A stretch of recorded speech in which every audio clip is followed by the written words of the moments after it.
Okay, so I will be proving the second theorem, which states when B is equal to the set of vectors v1, v2 to v to the n, be a basis for a vector space V, then let u1 and u2 vectors be an element of V, and let alpha be an element of the real numbers be a scalar. Then the coordinates of the vectors u1 plus u2 with respect to the basis B is equal to the sum of each of the coordinates with respect to the basis B, and the scalar multiplication holds over the coordinate with respect to the basis B. So in order to prove this, we need a couple definitions. First, the definition of a basis B of a vector space V means 1, B is linearly independent, and 2, V is equal to the span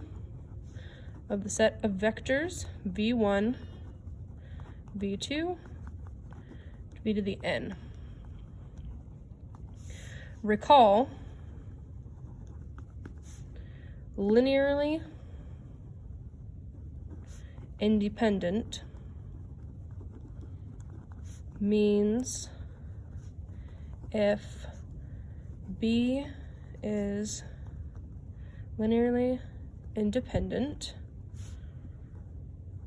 meaning say B was the set v1, v2, v to the n, as it is here in the problem, then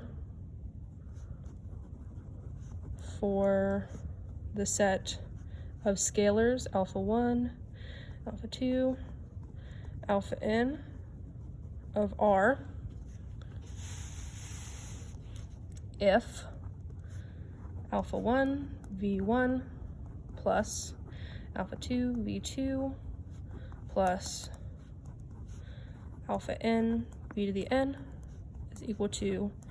the 0 vector, this being the linear combination of V, then alpha 1 is equal to alpha 2 is equal to alpha n must be equal to 0. There's that. Okay. So to prove part 1, first we must understand that u1 is equal to a1, this being some random scalar as an element of the real numbers, v1, which is a vector from the basis B, plus a2, v2, plus a to the n, b to the n, and u2 equal to b1, v1, plus b2, v2, plus b to the n, b to the n, then u1 plus u2 is equal to a1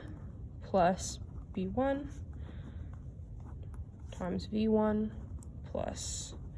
2 plus b2 times v2, whoops, b2 plus a to the n plus b to the n, v to the n. Okay, so then the sum of u1 plus u2, so the sum of these two things as the coordinates with respect to the basis B is equal to, by definition, a1 plus b1, a2 plus b2, on and on and on, a to the n plus b to the n, which we can then separate by laws of vectors to be a to the 1,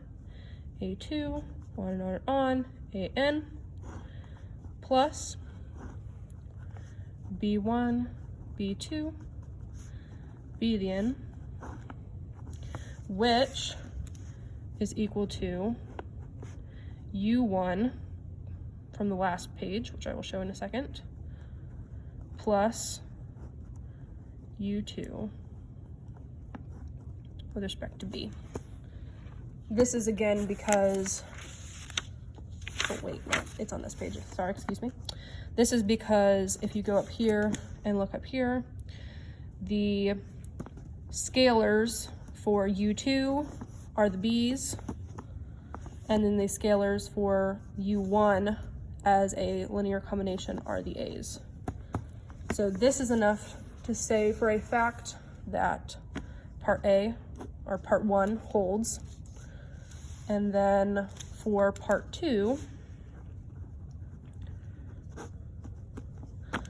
we should recall from above, but I'll go ahead and write it again,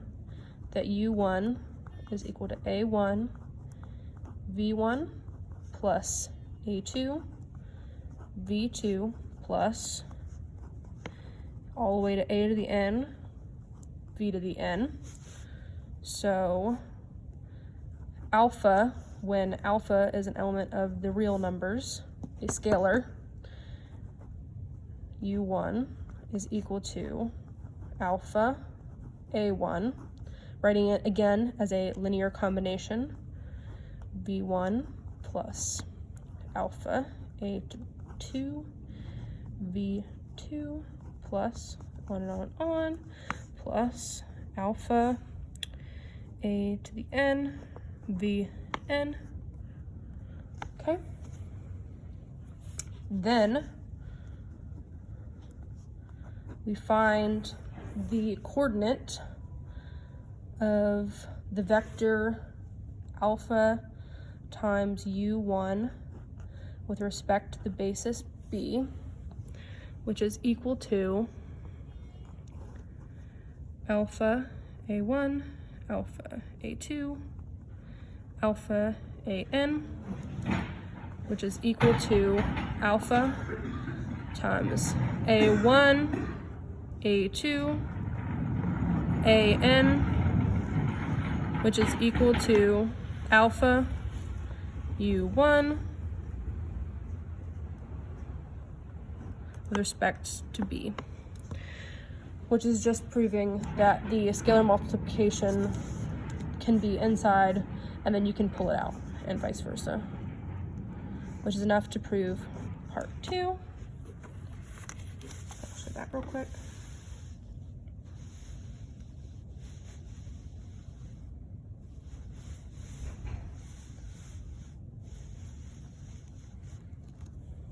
Right, and then that concludes the proof that if B is equal to the set of these vectors, it is a basis for a vector space V, then U1, U2 vectors of V, and alpha is an element of the real numbers as a scalar, then the sum, the coordinate of the sum of the vectors with respect to the basis is equal to the sum of its parts, and scalar multiplication holds.